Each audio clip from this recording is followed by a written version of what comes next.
ko nakita yung mga sexing chicks eh. Parang nakakahiya to kasi nude camp na nga ito eh. Tapos, nakahubad na tapos maninili pa tayo. Siyempre naman nakakahiya eh. Lalo na eh, di tayo sanay na makapunta sa nude camp. Tapos mamaya makita pa nila na nakatitig tayo sa kanila, di biglang magagalit yung, alam mo na. Hindi eh. Uy! Ayan na. Yun ha! Oo. Hinihintay mo.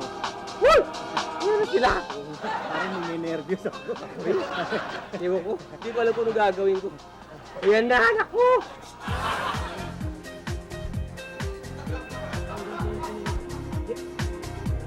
Nagtanggal ng tuwa niya, pare. Atakin niya ata ako sa puso. Ha? Ano ba? Maghubad na rin tayo. Huwag muna. Ha? Maghintay pa tayo, baka magtanggal pa yan ng mga kung ano-ano eh. Maya-maya na. Baka maglaglag pa yan ng mga kung ano-ano. Tingnan mo. Ano ba to? Atakin ako sa puso. Oh! Pare! Ayun na! Ano ba? Ha? Hinihintay mo. Pinapawisan ako ng malagkit, pare!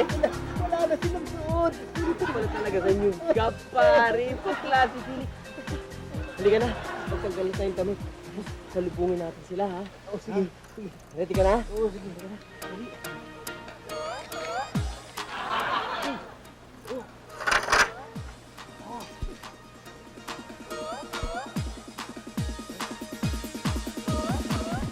Ready, ha?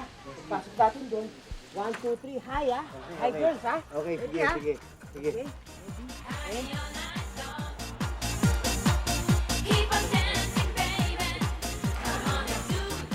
Hi, girls! Girls ba tawag niyo sa amin? Nakakaloko ba kayo? Kami? Mukha ba kayong babae? Kami, tinawag nyo? Girls? Akala lang namin babae kayo. Akala!